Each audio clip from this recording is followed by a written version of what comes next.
Hello friends, welcome to Bhoomika's kitchen. ನಾನು ನಿಮ್ಮ ಭೂಮಿಕಾ ಸುದರ್ಶನ್. ಯಾವಾಗಲೂ ಉಂಡೆ ಬದನೆಕಾಯಿ ಅಂದರೆ ಗುಂಡು ಬದನೆಕಾಯಲ್ಲಿ ತುಂಬಿದ ಪಲ್ಯಗಳನ್ನ ಮಾಡ್ತೀರಾ ಅಲ್ವಾ, ಅಂದರೆ ಎಣ್ಗಾಯಿ ಆ ಥರ. ಇವತ್ತು ಉದ್ದದ ಬದನೆಕಾಯಲ್ಲಿ ಆ ಬದನೆಕಾಯಿ ಒಳಗಡೆ ಸ್ಟಫ್ ಮಾಡಿಬಿಟ್ಟು ಪಲ್ಯ ಮಾಡೋದನ್ನ ತೋರಿಸ್ತಾ ಇದ್ದೀನಿ. ಇದಂತೂ ತುಂಬಾ ರುಚಿಯಾಗಿರುತ್ತೆ. ನಿಮ್ಗೆ ಉಂಡೆ ಬದನೆಕಾಯಿ ತಿನ್ನೋಕೆ ಇಷ್ಟ ಆಗದಿದ್ದವರು ಈ ಬದನೆಕಾಯಲ್ಲಿ ಕೂಡ ತುಂಬಿದ ಬದನೆಕಾಯಿನ ಮಾಡಿಕೊಂಡು ತಿನ್ಬೋದು. ಬನ್ನಿ ಮಾಡೋದು ಹೇಗೆ ಅಂತ ನೋಡ್ಕೊಳ್ಳೋಣ. ಸ್ಟವ್ ಆನ್ ಮಾಡಿಕೊಂಡು ಬಾಣಲಿ ಒಳಗಡೆ 1 ಟೇಬಲ್ ಸ್ಪೂನ್ ಎಣ್ಣೆ ಹಾಕ್ಕೊಂಡಿದ್ದೀನಿ. ಎಣ್ಣೆ ಒಂಚೂರು ಚೆನ್ನಾಗಿ ಬಿಸಿ ಆಗ್ತಿದೆ. ಹಾಗೆ ಜೀರಿಗೆ ಅರ್ಧ ಟೀ ಸ್ಪೂನ್, ಶುಂಠಿ ಅರ್ಧ ಇಂಚು ಸಣ್ಣ ಕಟ್ ಮಾಡ್ಕೊಂಡಿರುವಂಥದ್ದು, ಈರುಳ್ಳಿ ಒಂದು ಸ್ವಲ್ಪ ಸಾಫ್ಟ್ ಆಗೋವರೆಗೂ ಫ್ರೈ ಮಾಡ್ಕೊಳ್ತೀನಿ.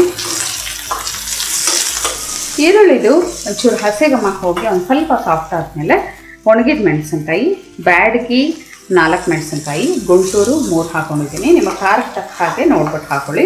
ಎಲ್ಲ ಚೆನ್ನಾಗಿ ಮಿಕ್ಸ್ ಮಾಡ್ಕೊಳ್ತೀನಿ. ಮೆಣಸಿನ್ಕಾಯಿ ಮೊದಲೇ ಬಿಸಿಲಲ್ಲಿ ಒಣಗಿಸಿರೋದ್ರಿಂದ ಜಸ್ಟ್ ಈ ಥರ ಮಿಕ್ಸ್ ಮಾಡಿಕೊಂಡು ಸ್ಟವ್ ಆಫ್ ಮಾಡ್ಕೊಳ್ತಾ ಇದ್ದೀನಿ. ಇದು ತಣ್ಣಗಾದ ನಂತರ ಮಿಕ್ಸರ್ ಜಾರ್ ಒಳಗಡೆ ಹಾಕ್ಕೊಳ್ತೀನಿ. ತಣ್ಣಗಾದ್ಮೇಲೆ ಮಿಕ್ಸರ್ ಜಾರ್ ಒಳಗಡೆ ಹಾಕ್ಕೊಂಡಿದ್ದೀನಿ. ಒಂದು 4 ಎಸಳು ಬೆಳ್ಳುಳ್ಳಿ, ರುಚಿಗೆ ತಕ್ಕಷ್ಟು ಉಪ್ಪು. ಇದನ್ನು ಮೊದಲು ಹಾಗೆ ಗ್ರೈಂಡ್ ಮಾಡಿಕೊಂಡು ಒಂದು ಸ್ವಲ್ಪ ನೀರು ಹಾಕ್ಕೊಂಡು ಒಂದು ಚಟ್ನಿ ಹದದಲ್ಲಿ ಇದನ್ನು ಗ್ರೈಂಡ್ ಮಾಡ್ಕೊಳ್ತೀನಿ. ಒಂದು 1/4 ಕಪ್ಪಷ್ಟು ನೀರು ಹಾಕ್ಕೊಂಡು ಈ ಹದದಲ್ಲಿ ರುಬ್ಕೊಂಡಿದ್ದೀನಿ. ಉಪ್ಪು ಖಾರ ಎಲ್ಲ ಪರ್ಫೆಕ್ಟ್ ಆಗಿದೆ. ಇದನ್ನು ಬದನೆಕಾಯಿ ಒಳಗಡೆ ಸ್ಟಫ್ ಮಾಡ್ಕೊಳ್ಳೋಣ. ಉದ್ದದ ಹಸಿರು ಬದನೆಕಾಯಿ ಅಥವಾ ಪರ್ಪಲ್ ಕಲರ್ ಬದನೆಕಾಯಿ ಯಾವುದಾದ್ರೂ ತೊಗೋಬೋದು. ಅದನ್ನು ಒಂದು 2-2.5 ಇಂಚಷ್ಟು ಉದ್ದವಾಗಿ ಕಟ್ ಮಾಡಿಕೊಂಡು ಸೇಮ್ ಬದನೆಕಾಯಿನ ನಾವು ಹೇಗೆ 4 ಭಾಗ ಮಾಡ್ಕೋತೀವಿ ಉಂಡೆ ಬದನೆಕಾಯಿನ, ಅದೇ ಥರ ಇದನ್ನು ಕೂಡ ಒಂದು 4 ಭಾಗ ಮಾಡಿಕೊಂಡು ಅದರೊಳಗಡೆ ಈ ಖಾರನ ಸ್ಟಫ್ ಮಾಡಿಬಿಟ್ಟು ಇಟ್ಕೊಳ್ತಾ ಇದ್ದೀನಿ. ಇದನ್ನು ಒಗ್ಗರಣೆ ಒಳಗಡೆ ಹಾಕಿ ಚೆನ್ನಾಗಿ ಬೇಯಿಸ್ಕೋಬೇಕಾಗುತ್ತೆ. ಇದೇ ಥರ ಎಲ್ಲದಕ್ಕೂ ಸ್ಟಫ್ ಮಾಡ್ಕೋತೀನಿ.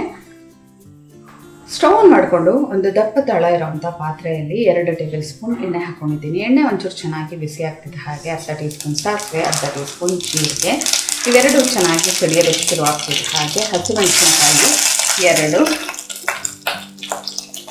ಈರುಳ್ಳಿ ಒಂದು ಅರ್ಧ ಈರುಳ್ಳಿನ ಒಗ್ಗರಣೆಗೆ ಹಾಕೊಳ್ತಾ ಇದ್ದೀನಿ. ಕರಿಬೇವಿನ ಸೊಪ್ಪು 1 ಗರಿ, ಎಲ್ಲ ಒಂದ್ಸಲ ಚೆನ್ನಾಗಿ ಮಿಕ್ಸ್ ಮಾಡ್ಕೊಳ್ತೀನಿ. ಚೆನ್ನಾಗಿ ಮಿಕ್ಸ್ ಮಾಡ್ಕೊಳ್ತೀನಿ. ಹಾಗೆ ಅರಿಶಿನ 1/4 ಟೀ ಸ್ಪೂನ್, ಇದನ್ನು ಚೆನ್ನಾಗಿ ಮಿಕ್ಸ್ ಮಾಡಿಕೊಂಡು ಇವಾಗ ಸ್ಟಫ್ ಮಾಡಿರೋಂಥ ಬದನೆಕಾಯಿನ ಹಾಕೊಳ್ತೀನಿ. ಬದನೆಕಾಯಿ ಏನು ಸ್ಟಫ್ ಮಾಡಿದ್ನಲ್ಲ ಅದನ್ನು ಹಾಕೊಳ್ತಾ ಇದ್ದೀನಿ.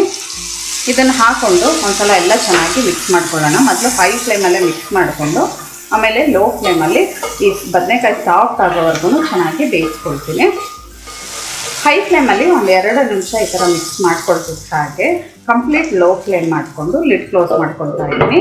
ಈ ಬದನೆಕಾಯಿ ಸಾಫ್ಟ್ ಆಗಬೇಕು, ಅಲ್ಲಿವರೆಗೂ ಚೆನ್ನಾಗಿ ಬೇಯಿಸ್ಕೊಳ್ಳೋಣ. ಮಧ್ಯ ಮಧ್ಯ ಮಿಕ್ಸ್ ಮಾಡ್ತಾ ಇರಬೇಕು. ಲಿಡ್ ಓಪನ್ ಮಾಡಿಕೊಂಡು ಒಂದ್ಸಲ ಈ ಥರ ಮಿಕ್ಸ್ ಮಾಡ್ಕೊಳ್ತೀನಿ. ಪ್ರೆಸ್ ಮಾಡಿದ್ರೇ ಗೊತ್ತಾಗ್ತಾ ಇದೆ ಬೆಂದಿದೆ ಅಂತ ಅಂದ್ಬಿಟ್ಟು ಕ್ಲೀನಾಗಿ ಮೆತ್ತಗೆ ಒಳಕ್ಕೆ ಹೋಗ್ತಾ ಇದೆ. ಇವಾಗ ಉಳಿದಿರೋ ಅಂಥ ಈ ಒಂದು ಖಾರ ಏನಿತ್ತಲ್ಲ ಅದನ್ನು ಹಾಕೊಳ್ಳೋಣ. ಹಾಕ್ಕೊಂಡು ಎಲ್ಲ ಚೆನ್ನಾಗಿ ಮಿಕ್ಸ್ ಮಾಡ್ಕೊಳ್ತೀನಿ. ಇದಕ್ಕೆ ಇನ್ನೊಂದು ಚೂರು ನೀರು ಹಾಕ್ಕೊಳ್ತೀನಿ, ಜಾಸ್ತಿ ಬೇಡ. 1-2 ಸ್ಪೂನ್ ನೀರು ಹಾಕ್ಕೊಂಡು ಉಳಿದಿರೋ ಖಾರನೂ ಹಾಕ್ಕೊಳ್ತೀನಿ. ಉಳಿದಿರೋ ಅಂಥ ಖಾರನ ಕೂಡ ಹಾಕ್ಕೊಂಡು ಒಂದ್ಸಲ ಕ್ಲೀನಾಗಿ ಈ ಥರ ಮಿಕ್ಸ್ ಮಾಡಿಕೊಂಡು ಇನ್ನೊಂದು ನಿಮಿಷ ಬೇಯಿಸ್ಕೊಳ್ತೀನಿ. ಇದನ್ನು ಎಲ್ಲ ಹೊಂದ್ಕೊಂಡಂಗಾಗಲಿ 1-2 ನಿಮಿಷ ಈ ಥರನೇ ಮೀಡಿಯಮ್ ಟು ಹೈ ಫ್ಲೇಮಲ್ಲಿ ಫ್ರೈ ಮಾಡ್ಕೊಂಡಿದ್ದೀನಿ. ಇವಾಗ ಕೊನೆಯಲ್ಲಿ ಸಣ್ಣ ಕಟ್ ಮಾಡ್ಕೊಂಡಿರೋಂಥ ಕೊತ್ತಂಬರಿ ಸೊಪ್ಪು ಇದನ್ನು ಹಾಕಿ ಜಸ್ಟ್ ಒಂದ್ಸಲ ಈ ಥರ ಮಿಕ್ಸ್ ಮಾಡಿಕೊಂಡು ಒಂದು 30 ಸೆಕೆಂಡ್ ಬಾಡಿಸ್ಕೊಂಡ್ರೆ ಸಾಕು. ಆ ಒಂದು ಕೊತ್ತಂಬರಿ ಸೊಪ್ಪು ಫ್ಲೇವರು ಹಾಗೇ ಇರಬೇಕು. ಸ್ಟಫ್ ಬದನೆಕಾಯಿ ಪಲ್ಯ ರೆಡಿ ಆಯಿತು ನೋಡಿ. ಈ ಪಲ್ಯನ ನೀವು ಊಟದ ಜೊತೆ ಅನ್ನದ ಜೊತೆ ಬೇಕಾದರೂ ನೆಂಚ್ಕೊಂಡು ತಿನ್ಬೋದು. ಇಲ್ಲ ಅಂತ ಅಂದರೆ ಬಿಸಿ ಬಿಸಿ ಅಕ್ಕಿ ರೊಟ್ಟಿ ಅಥವಾ ಚಪಾತಿ ಇದೆಲ್ಲದಕ್ಕೂ ಒಳ್ಳೆ ಕಾಂಬಿನೇಷನ್ ಅಂತಲೇ ಅನ್ಕೋಬೋದು. ನಿಮಗೆ ಬರೀ ಉಪ್ಪು ಖಾರ ಈ ಒಂದು ಹಾಕಿ ಮಾಡಿದ್ದೀನಲ್ಲ, ಇದ್ರ ಜೊತೆಗೆ ಹುಣಸೆಹಣ್ಣಿನ ರಸ, ಬೆಲ್ಲ ಎಲ್ಲನೂ ಹಾಕೋಬೋದು. ಅಂದರೆ ಮಿಕ್ಸರ್ಗೆ ಅದನ್ನು ಕೂಡ ಹಾಕ್ಕೊಂಡು ಗ್ರೈಂಡ್ ಮಾಡಿಕೊಂಡು ಮಾಡ್ಕೋಬೋದು. ಆದರೆ ಈ ಥರ ಟೇಸ್ಟ್ ಕೂಡ ಮಾಡಿ ನೋಡಿ, ತುಂಬಾ ರುಚಿಯಾಗಿರುತ್ತೆ. ಇವತ್ತಿನ ಈ ಸಿಂಪಲ್ ಉದ್ದದ ಬದನೆಕಾಯ್ದು ಸ್ಟಫ್ ಪಲ್ಯ ಇಷ್ಟ ಆದರೆ ಲೈಕ್ ಮಾಡಿ, ಶೇರ್ ಮಾಡಿ. ಯಾರೆಲ್ಲ ಇನ್ನೂ ಭೂಮಿಕಾಸ್ ಕಿಚನ್ಗೆ ಸಬ್ಸ್ಕ್ರೈಬ್ ಆಗಿಲ್ಲ ದಯವಿಟ್ಟು ಸಬ್ಸ್ಕ್ರೈಬ್ ಆಗಿ. Thanks for watching.